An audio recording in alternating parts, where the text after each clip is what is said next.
All right. Hello, everyone. Welcome back to another episode of The Light of Insight. I'm your host, Nina. And today we have a really special guest that I am super excited to introduce. She is a fire starter that activates the alchemical process in others. And we also met in the Dharma Coaching Institute. And that is Rebecca. Hello. Hi, how's it going? So good. I am really just excited to dive into this conversation with you, especially with the pre-conversation we had about fire and Mm. you being a fire starter. It just flooded my brain with so many questions that I want to ask you. But before we get into that, I want to ask you first, what's lighting you up right now? It's amazing that we're having this podcast right now, like right after or like in the midst of the full moon in Scorpio. I had a very just a lot of synchronicities and just reclamation of my sovereignty is what's really lighting me up right now. Just I've been Mm. working with my mentor, and we've been doing a lot of releasing and unblocking, and I'm on the other side of it. And this morning, I was just like, holy shit, like, this is my purpose is much larger. I knew what it was, but I was hesitant to claim it. And this morning, I was just claiming it. And the confirmations from the universe have been like, yes, that's it. Yes, that's it. So it's just like, the reclamation of my sovereignty is what's like really lighting me up right now. And it's such a powerful and peaceful like feeling. Um, so yeah, Mm. just that's what's it for me today and probably for a while. Oh, wow. That is so amazing to hear. If you can describe the feelings inside your body of being in this space of sovereignty, of peace, but powerfulness, how does that feel within you? Um, it comes in waves. So I think Mm. it it is so expansive. It feels like I'm out of breath in my chest. It's like the Mm. feeling is so big my body is not big enough to contain the energy that wants to come out of it. And then reminding myself to breathe because it can feel restrictive to feel like this sensation in my body that I'm stepping into. Um, but it's Mm. but like breathing actually allows that expansion. So when I'm holding it in my body, that's not like physically big enough to hold it. When I breathe, I'm like, oh yeah, like it's okay. Like instead of it just having being like yeah, just charge. It's like so much energy to hold. But when you breathe and Mm. release it, you're like, okay, that feels like way better. And then you could feel the energetic field around you. I don't know, it's very expansive. Oh. Um, so yeah, I think that's where it feels like intense, but also like at peace. Like it feels really big inside my body. But when I allow that Mm. to move outside of my body, that is where the peace come from. Like knowing that the energy isn't just within myself, it's around me, it's everything Right. connected. And I don't have to hold it all within my body. It just Mm-hmm. resonates in unison Yes. with the energy and with other people. It's supposed to move and not stay stuck in us. So I think, yeah, it's a very big feeling. Sometimes I get out of breath though. I'm just like, ugh. Mm-hmm. Um, Mm-hmm. but it's been um, eye-opening and extremely expansive and very exciting. And then I was really tired. I was exhausted uh, Sure. from Yeah. just like That's a processing. lot. Yes. I mean, that is so much to unpack in a full moon.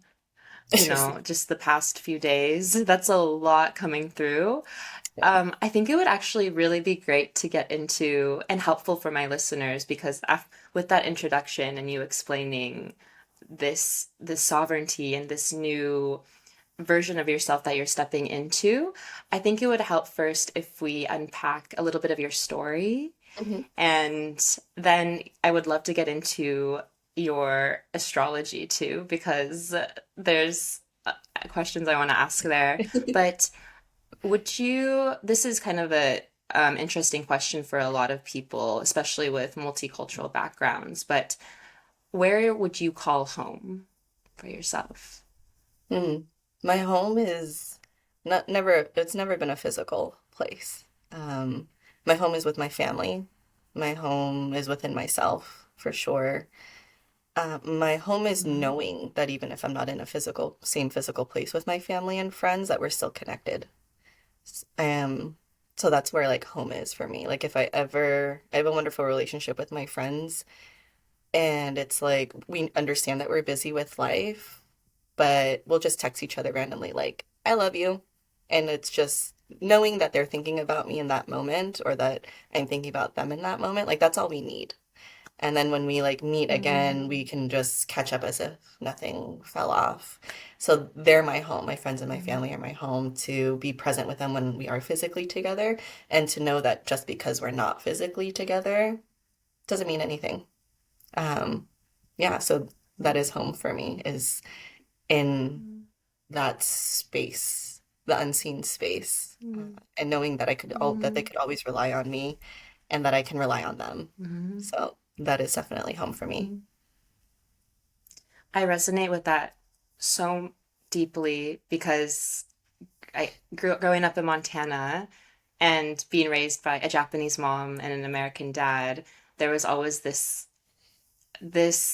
ambiguity around what is home. Like, is home in Japan? Is home in America? Is it this physical place? But the past 5 years living in Tokyo, the past couple years, I really recognize that just like you said, home is this feeling. It's not this physical place. It's this feeling within. It's this understanding that wherever I am in the world and my connection with the people I love, like deeply love, they're always within me. And even though my family is 5,000 miles away in America, and then I have family about 2 hours north up in Sendai from Tokyo, it's like I always feel connected, Hmm. constantly connected to them. And I never really understood that when I was younger, when adults would say, like, I'm always with you. Like my Hmm. grandma would always say that to me. And my Oh. dad and mom would always be like, I'm always with you, even though we're like oceans away from each other. I finally understand it. So I really resonate with what you said. And it's so beautiful that you send messages like that to your friends. I love you. Like those messages go so far. And I think sometimes people forget that. Like when you receive that, you're like, I was being thought of. Hmm. I am having love literally sent to me right now, a loving energy being sent. And it just means a lot. So you inspired me to do that more with my friends and family as And it well. doesn't have to be weird or long or anything like that. Mhm. And I don't know who started it, but it's, we're all over the place, and some of us have kids and families, and it's about having that understanding of just because they're not supporting you maybe when you need it. Like it's also up to us to ask for that help and support and be like, hey, do you have time to talk? And I know my friends would drop whatever Mhm. they're doing and be like, yeah, let's talk. Um, but yeah, I love getting those texts from my friends, and it seems so funny and silly sometimes, but it's a small thing that really reminds us in the midst of life that we still have that support whenever we need it, even if we don't need it right now. Mm. Yes. Oh, I love it. I now want to ask you about your three signs because with your introduction of being a fire starter, I think that I want to know more about this energy within you. So would you be able to give us your sun, moon, and rising signs? Yes, I am an Aries sun, a Gemini moon, and a Sagittarius rising. So we got two fire signs with, the air sign. So I feel like I'm like that combustible fire energy. Mm-hmm. Mm-hmm. And what resonates with you with that, the fire and the air? Does it show up a lot in your everyday life? You know, it's all relative, right? So when I Mm-hmm. was younger, I never identified as Aries. I was like, I'm a pretty chill Aries. I think I probably resonated more with Gemini in the way that I think. I think about like both sides, all sides, and it can get very dizzying in my brain sometimes. Um, and then the Sagittarius, that made more sense, like that the adventure and like the new beginnings. But I also learned that Aries, even though it's the first sign of the astrological sign, it's the youngest. So it's like that playful, fun, youthful. And I was like, oh yeah, that is me. And but I would think if you ask my friends, they would be like, oh yeah, Becca is not to be messed around with. She is just very independent and know exactly what she wants. It's when I go out with one of my girlfriends, she'll literally tell guys, she'll be like, Becca will eat you alive. Don't like like you could try, but just say no. Like Becca will eat you alive. And I'm like, I'm a nice person. Thank you very much. Like it's just if I don't feel like an energetic resonance with somebody, I'll be like, no, thank you. And I think I'm being nice by being like straightforward. But I guess when Mm-hmm. my friends see that, like instead of like, being nice and playing along with guys, I'm just like, no, thank you, I'm good.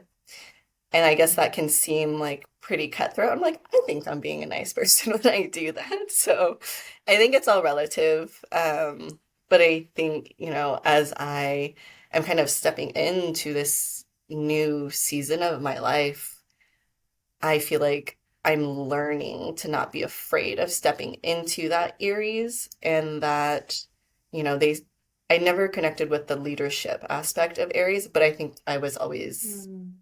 scared of it.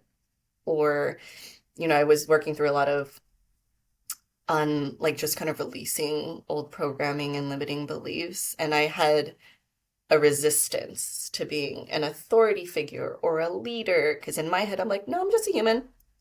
I'm just here. Mm. I do the thing, but I'm not trying to, like, the thought of managing people. I was like, I don't want to be responsible for other people.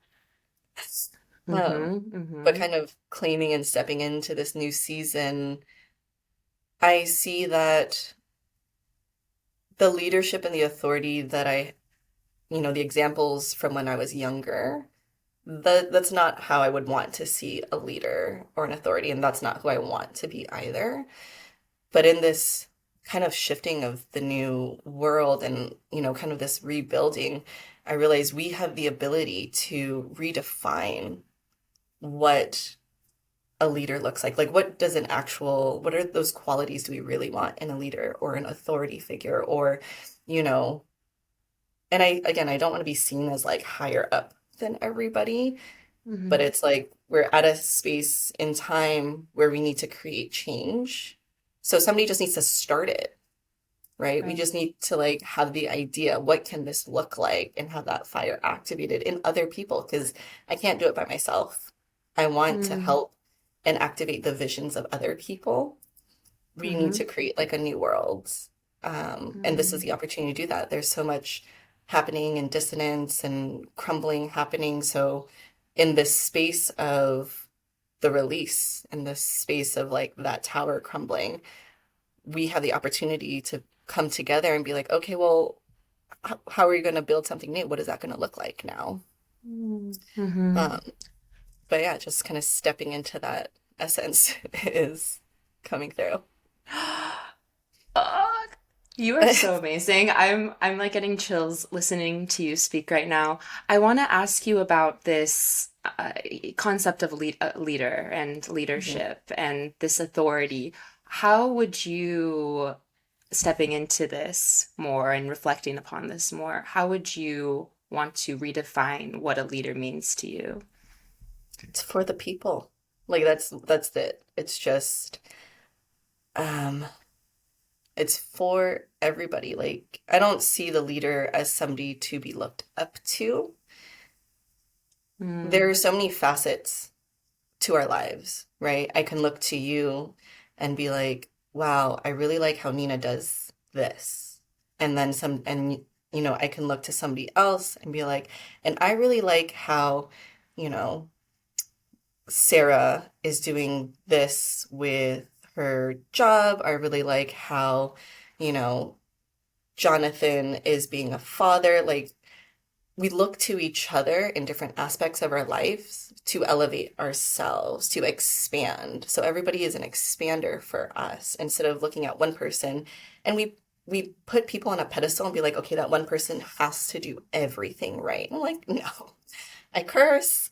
There's I don't have like there are some things that I don't have strong suits in and there are things that I do. So I don't want to be put on a pedestal. So like the leader, Mm, everybody has a role where they excel at and that they can be looked towards as an example. And I feel like that's a leader to be able to stand in your authenticity and know that you're not perfect in everything, but you're there to support other people. You're mm, there to create community. You're there to uplift people around you. And if everybody uplifts the people around them in their immediate circle, we're in a great place already. We don't need one person to do it. We just need that support from other people and just looking to them mm. in what they're kind of excelling at in that moment because it changes. Hmm. It's a co-creative process. That's what's kind of coming through for me as I hear you talk. And it is just anchored in this deep love and Mhm. compassion for yourself and others. And I love what you said. It's like you don't want to be put on this pedestal, but you want to be like eye to eye, and you want everyone to feel that equality in the shared humanity that we are all humans, we are all equal. And that is so true in society. We put people on pedestals and we put people in these just crazy like molds that Mhm. don't live up to our expect like no one's expect and they can't live up to their expectations too. So I love this idea of redefining what a leader is or that authority Yeah. is because I've been thinking about this recently too, actually just graduating from Dharma Coaching Institute and you know getting clients and working with people and having that type of responsibility to transform and guide and lead essentially. And it does give me this feeling of fear, a little bit of anxiousness, because I never really thought of myself as a leader in the traditional sense. But as you describe it, I'm like, fuck yeah, I'm a leader. Hell yeah, I'm a leader. I feel it. So I just I really love this. I really love what you're saying. And Yeah. I hope a lot of people reflect upon this too, because it's really important right now. Very Yeah. important. And the thing too, when we think about, oh crap, I'm a coach, I'm a mentor, I have to, like when we get a promotion and now I'm in this leadership role, it freaks us out because we're like, how am I supposed to fill these shoes of this title, like authority? Mm, Or when we become a parent, we're like, oh crap, like I'm supposed to raise a human. And it scares us out of stepping into what is ours. You know, like it holds us mm, back. We're so afraid of filling the big shoes of this, you know, of this authority and leadership figure that we're actually holding ourselves back in stepping mm, into the spaces that we do excel in and then that we do enjoy because we're trying to fit into this thing that doesn't even really exist. There was mm, I'm in a container with Dr. Rocio Rosales, and she said we were doing a meditation, and she said that the reason that we're not shifting into the new paradigm right now is because we are holding ourselves back. And then I was like, oh shit. It's not because of, you know, the government. It's not because of all the bad things that are happening. It's that I'm scared and I'm not stepping into my power and I'm not stepping in. So if we have like 100,000 people that are ready to step into their essence and their personal authority, but we're too scared to do it, we're also holding back the shift into like this new world, into this new way of living and being. And I'm like, all right. So I'm mm, also the one responsible for holding us back. And I'm like, that makes sense. All right, I hear that. So, mm-hmm, mm-hmm. and each and I every one of journaled us. about this. Hmm. Yes, I journaled about this, like how the question that I started out with my journaling this morning was, how am I getting in how am I getting in my own way? Something like that. Like, how am I holding myself back? What am I doing that I am literally like blocking myself? And I want to ask you this because I think it will be helpful for listeners that are kind of beginning maybe their journeys, getting more reflective, introspective, and wanting to expand. How can you even start to begin by thinking, what am I doing that is holding myself back? Because a lot of this stuff, right, it's not easy to recognize. I know there's so many blind spots that I have still yet to understand, be aware of, to look into. So what would you say that first step could be for people? Oh man, I mean, where would you begin? It usually begins with the realization that you're in a place that you don't want to be. And usually, not only is it that you've gotten yourself into a place that you don't want to be, it's usually like, how did I get here again? Was how I started my journey. I was like, how am I here again for the second and third time? And it's checking in with yourself. There's this feeling of like, okay, I'm tired of how I like being here again, but how did I get here? So it's pattern recognition and awareness, right? It's easy for us to be like, well, I'm here because they did this and they did that and da da da da. And in the book, The Four Agreements by Don Miguel Ruiz, one of his tenets was like, you're responsible. Well, you have to take responsibility for yourself and your actions. And every relationship is an agreement. And this is Mm, up into a certain extent. I believe like I can't say like if you're young and you're a child, like you don't have authority to leave, you're just trying to survive. But when you get to a certain place in your life, you can start seeing how you're agreeing to these things. Like when you're in a mm, relationship, there's usually something about a relationship that keeps you in it, even though like you see these little signs. And that happened to me. I was in a relationship, and even though there were some things that were happening, I was like, yeah, that's kind of weird, but like it should be fine, right? Because I was thinking about the fairy tale. My head was already like, we're best friends. This is perfect. We'll get married. We're serious. Like we were friends for 7 years, and mm, I was like, this is perfect. This is it. We're gonna get married, and this is awesome. But there were things that were happening, and I was like, that's strange, but like he wouldn't cheat on me. Like there must be a reason. So I was lying to myself, and I was agreeing to the relationship and what was going on. mm, Um, and because of this thing, like the fairy tale for me, and it's like safety for people, it's security, like money, it's love, it's there's a thing that keeps us tied to it. So it's being honest with yourself. What is keeping you tied in that relationship? And then also knowing like mhm, releasing guilt and shame from it. Like I accepted that it's my responsibility that I stayed because I had this fairy tale in my head and I ignored some of the signs. Um, And, when that relationship ended, it took him 2.5 months to cheat on me. And I was like, bro, that was really mm, fast. And I feel like it had to happen as quickly as it did. Because if it was like 1 year down the line or 5 years down the line, I would have pointed the finger at me and been like, well, what happened? Maybe you weren't available enough. Maybe, you forgot about him. I would have turned it all on me. But in 2.5 months, I was like, I did not do anything like mhm, enough for you. Like there is no reason.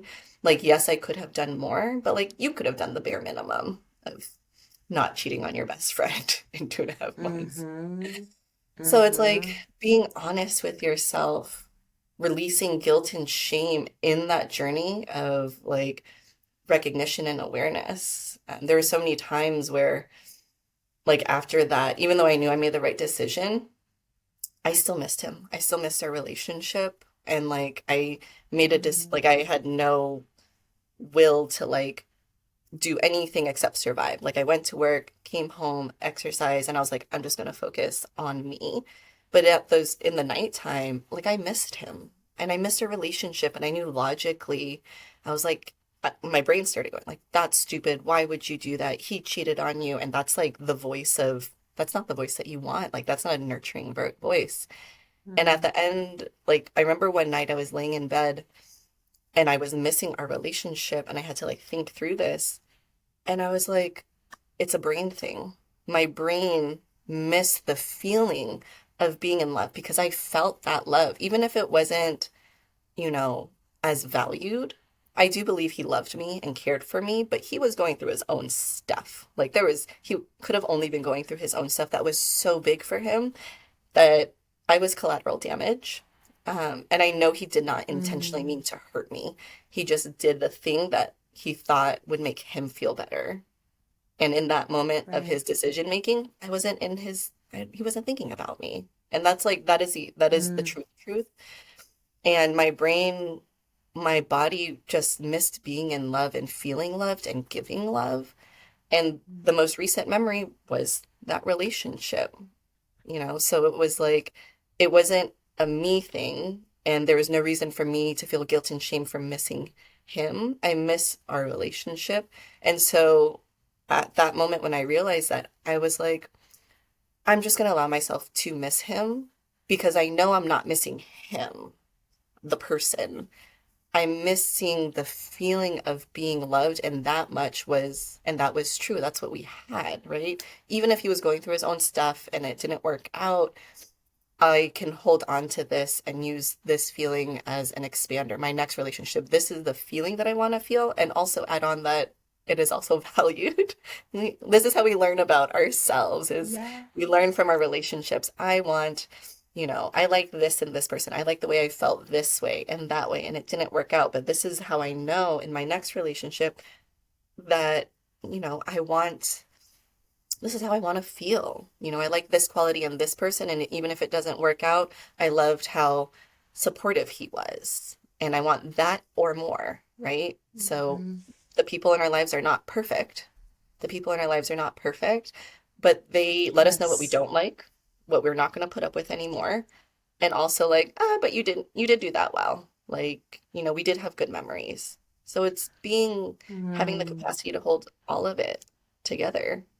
mhm. So yeah, to your original question, when you start doing the work, it's like it's just looking for the patterns and being honest with yourself. What is your role? But also understanding like you are not responsible for everything. Like it was not my responsibility Mm, to fix him, to force him to be better. You mhm. come to a moment of recognizing what's your responsibility and what's the other person's responsibility, and then Mhm. figuring out how much effort you want to put into it. And Mhm. there's no good or bad or that's too much or that's too little. It's just like what do you think is what is enough effort for you in that moment in time? And I think that's like a great place to just start, is like pattern recognition and being honest with Yes. yourself, and Mhm. just reminding yourself it is not all your responsibility either. Mhm. Yes. First off, thank you so much for sharing that. That was really amazing for you to share. And what really came through powerfully for me when you were saying this is just radical honesty, like Mhm. deep, deep honesty with yourself. And that is something that is scary. It's hard to do. And it's like, oh, I get emotional thinking about like actually being honest with yourself because of the Mhm. amount of times that I have been so dishonest with myself. Like I Mhm. have run the other direction of honesty and integrity. Mhm. And just while you shared that, it just proves how important it is to know truly, genuinely what you want and what you deserve. And recognize that, yeah, we all fuck up though, too. We make Mhm. Mhm. mistakes and we learn a lot from that. And the people in our lives, they act as these teachers, they act as mirrors to literally show us like what we need to be focusing on within ourselves, what kind of Mhm. holes are in ourselves that we search for validation and attention and love from Mhm. others. So, I mean, it's all kind of like you jump into the fire sometimes. You just have to like run through it and see what happens. But that's where growth happens and that's where you learn so much about yourself. And I love how you shared this story of your past relationship and he being a major teacher in a way and you really understanding so much more about yourself and then understanding, oh, this was a good reference for like the feelings that I want, but even more than that, like it's expanding you and letting you know, like, I will not settle for this because I know I deserve this. Mhm. And if we're able to work through and accept that some people, like really shitty relationships, yeah, it sucks, but actually there's some beautiful gems in it that really act as teachers, really act as like big lessons that will just guide you to the next step and stage. Pff, like, that's pretty fucking powerful. So I loved everything that you just said so much. Something you mentioned about like that fear of being honest with ourselves. I was thinking about this today actually. Of the we're so afraid of the truth, right? Like we're so afraid of the truth because if we admit uh we were mean, we admit that we did lose our temper, we admit that we did cheat or that we weren't being honest with ourselves, that makes us a bad person. It affects our self-worth, right? And Mm, our self-worth, it's mhm, always like we are worthy of absolutely everything, but we were taught at such a young age, oh no, you don't deserve this and you don't deserve that because you're XYZ. So we're so afraid of admitting the truth because we're like, well, if I admit the truth, that means I'm a bad person. That means I'm not worthy of XYZ. So we're afraid to be seen as like bad. But but when you admit the truth, like say, like I have cheated before, and that was when I was lying to myself about how, comfortable or like, how well the relationship was going. I was young and I wasn't being honest with myself about what I wanted and like how well the relationship was going. And if I like never admitted that I ever cheated or something, it would be like I would continue to lie to I'm not a bad person. I'm not a bad person. But the moment I admitted it, I was like, you know what? That's a thing that happened. That's the truth. I did cheat, and that wasn't a great decision to make. But that doesn't make me a bad person. That just tells me in that time, that's how I responded and reacted. And I'm not going to do that again. So when mm, you admit to yourself, like, yes, I did get angry and I got angry because of this thing, that doesn't make you a bad person mhm, necessarily. It's just like admit it and like don't do it again. So like when you're honest with right. yourself, we learn, okay, I recognize the signs. I can understand myself better. I understand why I did this thing. And it was because I was Mm, scared. I was feeling unworthy. I was feeling jealous. Like jealousy is a big one. Like nobody wants to admit they're mhm, feeling jealous. So then they try to go into having conversations with people while they're jealous, but then they're trying to like cover it and be like, I'm not jealous, but like, let's talk about this. And the yeah. other person feels it and they're like, I don't, this is a weird conversation and I don't feel comfortable. And then we're lying and we're like, well, how did it unravel in this way? Because you were lying to yourself in the first place. Mhm, Just because you're jealous, it does not mean you're a bad person. It just means like, right. hey, you're like processing stuff right now and you don't want to hear about your ex hooking up with another guy, but you want to stay friends. Like, yeah, you could be friends with your ex if you wanted to, but that doesn't mean that you Mm, have to be comfortable with listening to their other relationships, like maybe a couple months after they break up or whatever. But when you try to mhm, hide the fact that you're jealous in the first place and then like push it off like you're not, and people can feel that energy. They're like, you're acting jealous. yes. And then it just comes up Yes. in your face. So like admit the truth. Like admit your feelings, admit the truth, claim it and be like, yeah, I feel jealous right now. I did a bad thing, but that doesn't necessarily make you a bad person. If you keep doing Mm, it though, people will get tired of your mhm, nonsense and right. they'll cut you out. So you need to, accept the truth of like the action. Know that it's not like, who you're going to be forever. It's not going to like stain you. It doesn't mean that you can't change, right? It doesn't make you a bad person, but just, Yes. learn from it and grow from it and do something different. If you don't want to be that person, don't like learn. Yes, it reminds me a lot of the difference between shame and guilt. Like shame, I am bad. I am an awful person. Whereas guilt is like, I feel like, yeah, this what I did was not good, and I feel guilty, but I know like shame is just so much more heavy, and I think this is what people just get really sucked deeply into, where it feels like this never ending, like Yeah.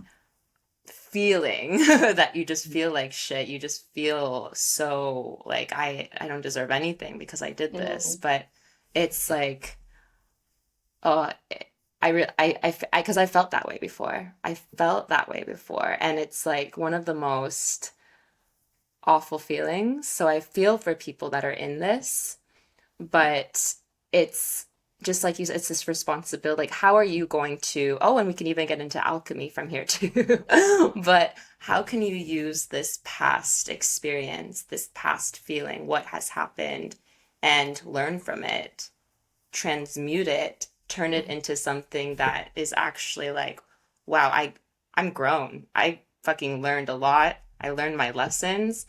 Now let's level up from here. So I actually would love to get into like, because as I introduced you, you are this fire starter that is supportive of people in their processes of alchemy and transmutation. What does that mean? What does that look Mm. like? Um, it's gonna look different for everybody, of course, and it's an Hmm. ongoing process throughout our lives, right? But I think where most people begin is, again, they're in a place that they don't want to be, and it's they find themselves in a place that they don't want to be and they want something different. But in order for you to get something different, you have to you just have to do something different. And you have to recognize, you have to really name what is holding you back and be honest with yourselves. And it's such like it can be such like a winding road, right? So in like speaking of like my process, I had this feeling in my body that I was meant, like I had this grand vision. Like my vision was to help people out of survival mode and into their higher consciousness to like shift the tides of our world right now.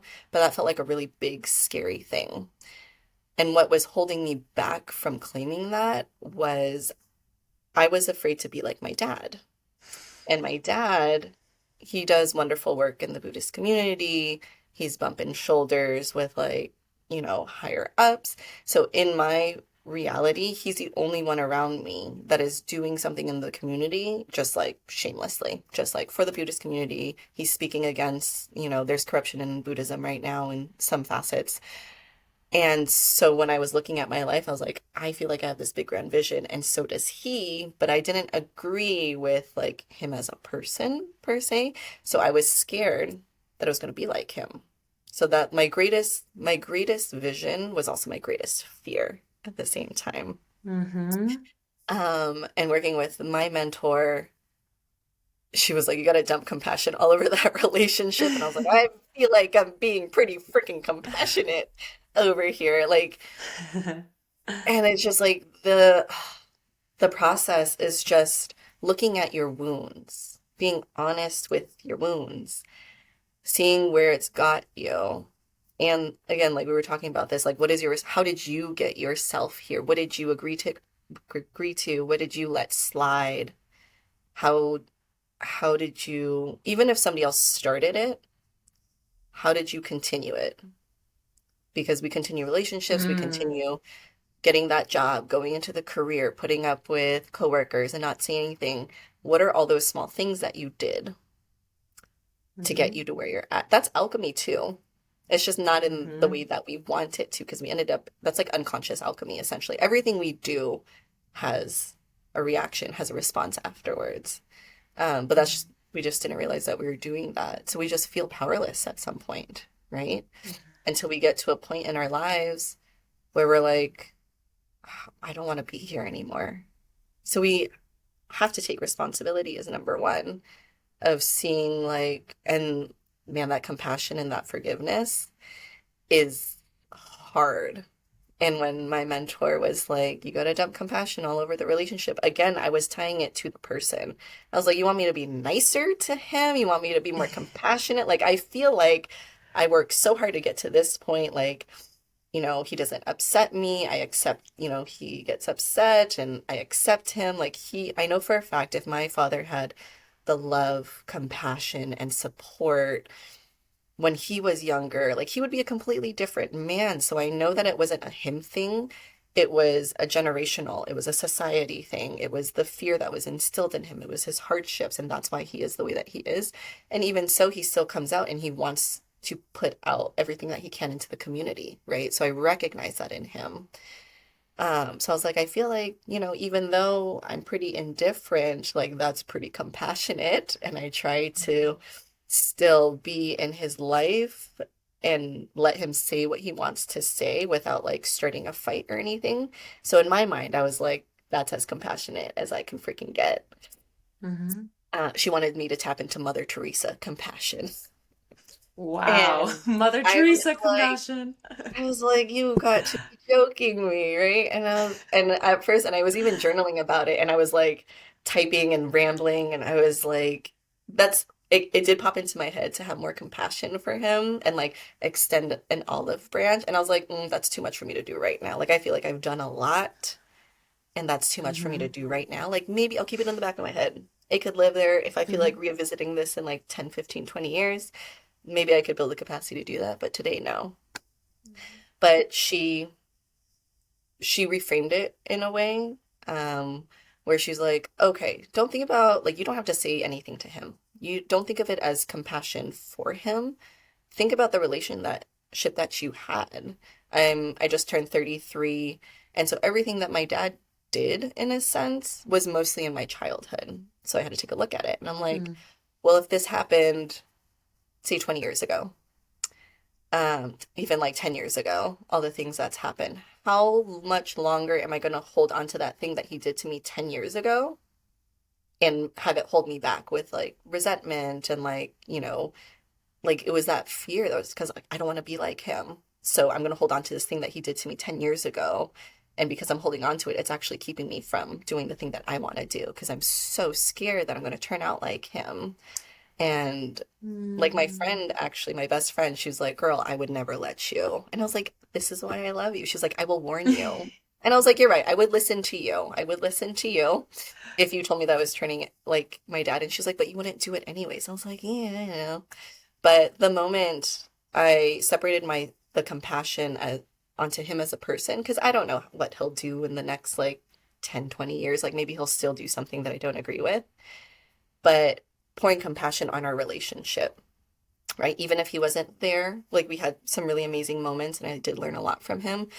But even if he wasn't there, and even if he has qualities as a human being that I'm like, I would not do that because he wasn't there because of his qualities that I didn't like, I am the person that I am because of him, Mm-hmm. because he wasn't there. I had to learn how to embody like a healthier masculine energy because he, had a scarcity mindset. Like my parents came over from Vietnam on a boat, no money. So there was like this need for money, like fear, like scarcity mindset.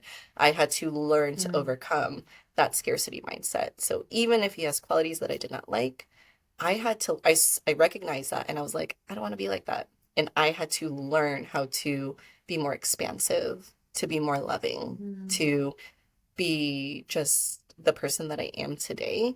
And I was like, you're right. I can think the relationship that we have, the empty space in between us, this unseen space in between us. And when I made that realization, like that was alchemy in that moment. That was that like switch in my brain. I went from being fearful of turning out to be like him to claiming him, like to claiming everything that he was, because I recognized there the the behaviors that he had that I saw when I was younger, I actually started living those out myself.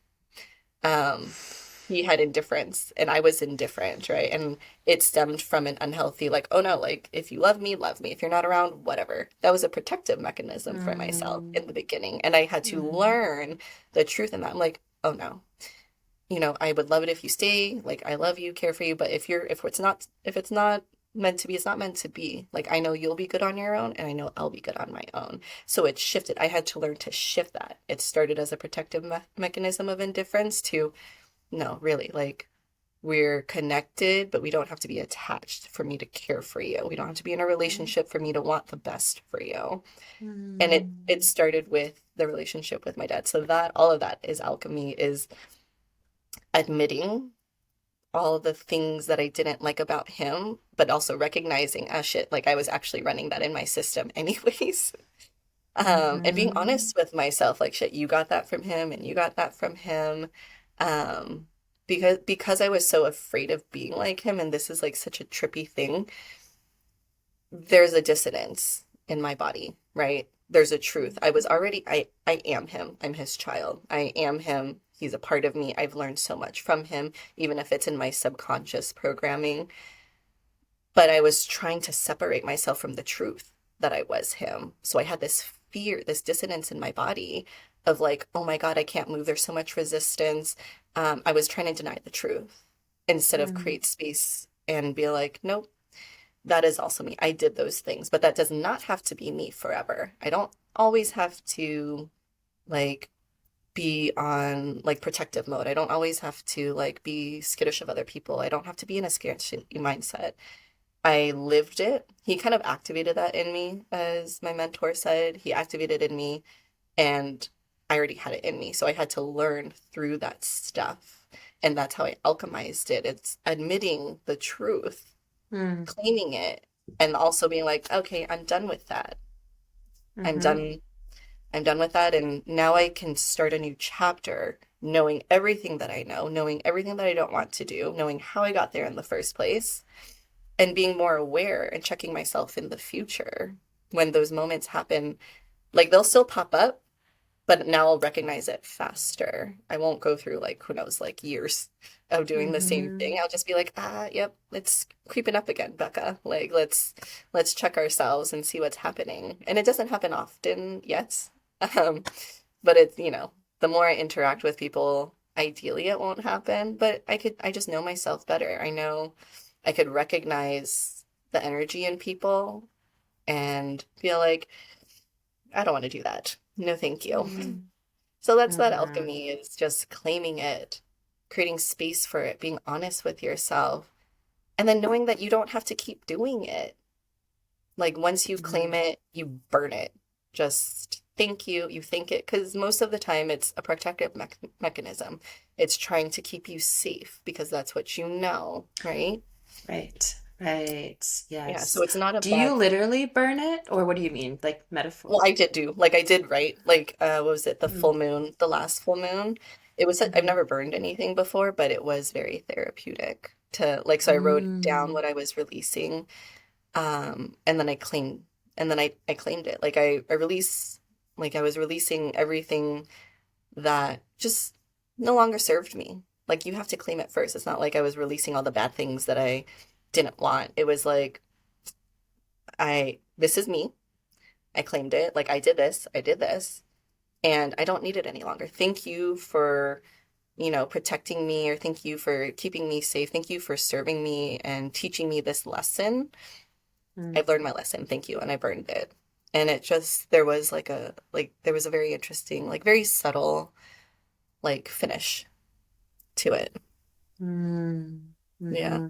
Wow. I really want to do some of this claiming, admitting, and burning. I It think is that like, I'm sounds not like, incredibly.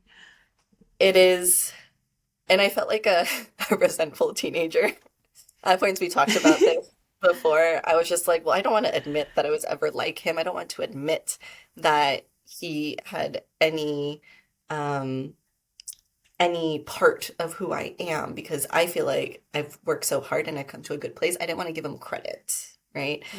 We Mm-hmm. often don't want to give credit to people that like burned us. So there was a moment where I was just like, I don't want to do this. I don't want to Mm-hmm. give him any credit to who I am. That was me being like like a teenager. But when I was able to, access that Teresa compassion, I was like, I gotta let go of the resentment. I gotta let go of this thing, because in my head I probably thought like, if I give him no credit, that's punishment to him or something. Like I don't want to give him anything because I felt like he didn't give me anything, but he gave me a lot. Like our relationship, it may not have been him the person, but the relationship taught me. I had to learn from our Mm-hmm. relationship, from him not being there, from how he was, from his behaviors. Like I did learn a lot from this invisible space in between us, right? So yes, Mm-hmm. it's scary. you'll probably feel resentful and resistance and Yeah. but when you kind of open up and allow it to process through your body, it can leave because when the truth, if there's a truth in your body and we don't admit it, it gets stuck in our body. And then that's where we just get all this like resistance and like dissonance and Yes. internal struggle because the truth is trying to come out and you're like, nope, just shove it down and keep quiet. And I'm not going to admit that. And then we get really Mhm. angsty and, it just Yeah. causes a whole bunch of issues. What are some other ways that you go about releasing, specifically resentment? I think resentment is for me, one of the biggest blocks in me trying to manifest what I want. Because once Mm, resentment is just stuck in the body, it's hard to move through. So I'm wondering, in addition to everything that you said, what are other ways that you can I know it first comes with acknowledging it and admitting mhm, to it, mhm. but like physically, somatically, like what are some ways that we can release that? So the thing that comes to mind, and this can be hard to do, so I want everybody to be like mindful of this practice because it can get pretty intense. But basically, you you don't have to close your eyes, you can if you want to, but you feel the resentment in your body. Just feel it all. Like one, find it where it is in your body and feel into it, all of it. Like let it build. Let the resentment process through and then until it's done. And it seems simple. Um, there, Alyssa Nobriga, I believe is her name. Mm-hmm. She's a therapist. Love And she her. said Yes. that it takes about 90 seconds for a feeling to process. But you know, we feel resistance to like sinking into resentment, to fear, to sadness, because I know a lot of people are scared that they will never come out of it. But I think that's a really great practice is to give the space to the resentment and let it process 90 seconds or longer. Just let it build and let it get as big as as it wants to, right? Mm-hmm. And it can be a scary thing. You're not going to get stuck in there. If anything, you'll probably get tired Mm-hmm. after a while of letting that resentment build. But it's about processing. Like let it build until you're so exhausted. You're like, okay, I don't like, I'm done with that. Like, thank you. Right. You move Mm-hmm. through. Um, so that is a really good practice, is a Mm-hmm. somatic practice, is like feel into it, let it build, and let it go. It's that holding on to it that keeps it there for a really long time. And then Mm-hmm. usually the resentment only hurts you at the end of the day, for the most part. You feel it the most. Mm-hmm. So even if you have resentment towards somebody else, you have to ask yourself, like, is this resentment worth holding on to? Like they might have Mm-hmm. burned you 10 years ago. Maybe it's a parental thing. And that takes work. For me, when I've kind of looked into how I continue to move through my life, I usually got to a point in my life was where I was like, I'm so fucking tired of, sorry, cursing. I'm so tired of feeling this way. So I'm only really hurting myself by like not forgiving, not, and I'm holding on to stuff that happened 6 years ago. I'm like, okay, well, like this happened 6 years ago. It held me back, but like, am I really going to let it continue to affect my life? Like my dad, did this thing with money. He was supposed to pay for my college tuition. Oh. And very last minute decision, he did not. And I didn't get my diploma because he didn't pay for my last semester of high school. It was a whole thing. He's a great guy. He's wonderful. It's just, makes Mm-hmm. decisions sometimes. Um, but, I didn't go to college. I didn't finish college. And after 6 years, like at 6 years, I was still blaming him. Oh, I didn't finish college because of him. I'm not doing well because of him. But at 6 years, I was like, he held me back, yes, but I could have finished college if I really wanted to by now. So I Mm-hmm. couldn't use that as an excuse anymore. And Right. that was a me thing, Mm-hmm. right? So it's like Mm-hmm. people will do things to you and it will absolutely affect you, right? But then it's up Mm-hmm. to us to decide at a certain point. how long are we continuing this cycle of this thing that happened 5 years ago, 10 years ago? Mm, So when it comes to resentment, you have to ask yourself, are you tired of holding on to it? Because mm, after a while, like you'll get so tired and nobody can do anything for you. It's a you thing. Like you have to decide, this resentment is so exhausting to hold on to. Like, how can I let this go? How can I mm, acknowledge what happened and how it affected me, but also know on their end they mm. probably did the thing not intentionally to hurt you. Like, I've been Right. fortunate enough that nobody in my life was like, I'm gonna go out and hurt Becca today and I'm gonna make her life really, really difficult. It is Mm, probably, it's not common for me, and I know it happens, but for, especially when mm. it comes to our parents, a chunk of our parents are not doing things on purpose. And even though it Right. hurts us, it's recognizing their humanity. They were, Mm, they grew up in a certain way. They thought what they were doing was right. They lost their temper. They were probably stressed about money, way under resourced. And then they mm-hmm. yelled at us, or, they thought that that's how you raise kids, right?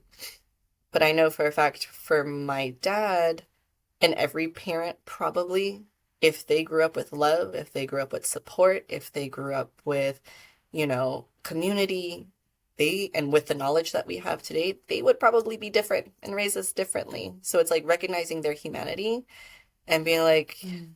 you did a thing and it fucked me up. Sorry, dang it. You messed me up. Um, but that was, and we can only hope that they won't do it again. But Mm. we have that ability now to create boundaries with them. We're adults now. We're not five Right. now. Mm, And that mm-hmm. is, that's a whole other relationship, a whole other thing to get Mm, into of, how much effort do you want to put in and that you're okay with? Because they may mm. not be doing the work. And if they're not doing the work, it's up to us to decide what conversations. Like we kind of have to lead the relationship at that point, right? Right. Yes. And when you say doing the work, I was thinking about this the other day, how the work is different for all of us. But I'm thinking specifically about my mom because I have a complication. She's the source of most of my pain in my life. And though our relationship is so much better than it used to be because she's healthier than Mhm. she was in the past. But I wonder because she doesn't do the work like I do the work, not the journal writing, not the meditating, not the therapy, but she started golfing and she has this passion around golf and she uses it probably as like this meditative, like cathartic practice. But she's like, after I started golfing, I just like life just got so much better. And I Mhm. thought in my mind, like, is this the work for her? Like part of the work? Yeah. I was wondering. It might be because in my mind I'm like it has to be really reflective like this way, but it that example with my mom I thought the work really can be what you want it to be, Mhm. right? Yeah. It Like it doesn't doesn't have have to be this certain way. And I think it also depends on where you're at in your life, right? I feel for Mm, myself, I get to a specific place and I'm like, I want this thing, right? And if I know what I want, this vision, and I'm meeting resistance with it, that will trigger in me like, okay, it's time to go back and reflect, what's holding me back, da da da da. But then when I'm not trying to like get this vision and I'm happy with my life or like I'm in a good flowy state of my life, the work looks like maintenance, just keeping myself happy and like working in my mm, authentic self and enjoying life. Like I don't have to journal every day. I don't have to do the work all the time. We do I know some people go down into the what is it, the kind of self-help world, and we're like, I have to fix myself, I have mm, to do this, and I have to heal all the things. No, you don't. You absolutely do not. Just like figure out where you're at in your life, what is the resistance, and work through that one resistance. And then once you work through it, you can kind of flow through life until you meet another resistance, right? So mm, depending, mm. everybody's work looks different. Some people I Yes. know are very much like, We have a plan. We're going to go through the love life, the financials, the relationships, the work. And if Mm, you enjoy that process and you're able to balance it out with being present with what is actually happening in your life, do it. That's not how I do it. I usually do the work when I meet a resistance of something and be like, okay, this is a sign. Let's go do some work. And then when I've mm-hmm. gone through the other side, I'm like, cool, let me just chill for a while. Let me play. Let me just experience life. And, you know, yeah. So the work looks different. And I don't believe that everybody should be doing the work all the time. Like, you need breaks from the work because it Yes. gets very sad and very exhausting. Yes. Oh my And God, like, yes. take a week off, take a month off. And the whole point of doing the work is to be present in life. But what's the point of living in the past for like 10 years to heal all these things Mm-hmm. and then miss out the next 10 years of your life? Like, that doesn't make any sense to me. Like, You you are gotta be spitting facts. You are going in. Oh my gosh, this is so true. And you articulated this in such a clear way that I've been trying to wrap my head around because I think people that are very self growth in that self help, self improvement, whatever you want to call Mhm. space, we get sucked into this idea that it needs to be super like dogmatic, like it needs to be every day, the work, hour a day, whatever it is. And it's constantly, I'm trying to fix and improve, but it's not like that. And I've actually realized that I do so much better in life when I'm not constantly doing the work every day. It's like what you said, you have a sign, you meet it with love and care and some time, but then after that, enjoy life, Mhm. live life, because that's Celebrate where your we breakthroughs. understand what exactly. Celebrate the new version of your, celebrate your new cultivated strength, your curiosity, the love that you built inside. It's like, I love self acceptance and self forgiveness more than the self improvement, self help. It just Oh, the resonates so radical much more with me. self-acceptance is key. Like, finding ourselves, like reminding Yes. ourselves of our worthiness. When we fully accept ourselves, I mean, it's all a reflection. When we're able to fully accept ourselves and all the pieces of ourselves that we've picked up from other people and that we've played out, when we fully accept that in our humanity, then it's easier for us to recognize the humanity in our parents. Be like, I was there. I Mm, remember that. You're still in it and you don't know how to get out of it. Like, and it's accepting them exactly where they're at because they may not know how to do the process. I mean, my dad uses the old excuse, like, I'm old, I don't need to change. And I'm like, that is your life, and it does not affect me. Like, I've mm, done my work and I know how you are, and that's okay. That is your choice to live your life that way. And when we're able to do that with our close friends and family, of like seeing their humanity, meeting them where they're at and not thinking of ourselves as higher, and just being like, I love doing this with my family. Like, my family, when we meet up for like birthdays and celebrations, we drink, we eat, and we drink. That's what we do as a family. I don't drink a mm. lot anymore on my own, but I enjoy that time with my family. And I'm not gonna Yes. like boo boo on them for like drinking and doing. I was like, no, this is what we do as a family, and we enjoy the time because I'm being present with them. And it's always a Yeah. good time when I do that, even if I don't drink a lot on my own. Like, I know it's a good time with them, and this is, this is just what we do. And when we could Yes. recognize their humanity, we could recognize the humanity in strangers and be more patient, loving, Hmm. caring. It's all a reflection. It starts with us, or maybe it starts on the outside too. Like, some people can recognize other people's humanity and before they recognize their own. So they're more able to be accepting of strangers and family members, but then they're so hard on themselves. So it is when Mm, we're able, if you're going to do something for somebody else, do it for yourself. If you're doing mm, something for yourself, you can do it for somebody else too. It's all a reflection. mhm. Yes. Oh, Rebecca, I've been loving this conversation so, so much. You're amazing. I want my listeners to know where they can connect with you and find you with all this amazing wisdom and insight that you've brought into this podcast. Where can people find you? You can find me at Threads of Being on Instagram. That's really the only place that I'm at right now. But yeah, that would be great. Threads of being amazing. Well, thank you so, so much, Rebecca, for your time today on the Light of Insight. We got into some really, really beautiful, juicy topics that I'm excited to reflect more on. And I am just so grateful for you and honored to know you. Yes, it's so great meeting you and like being on this with you. And thank you so much for your time in this space. I really appreciate it. Hmm. Thank you. And thank you so much to the Light of Insight community. We'll be back with another episode next week. Bye.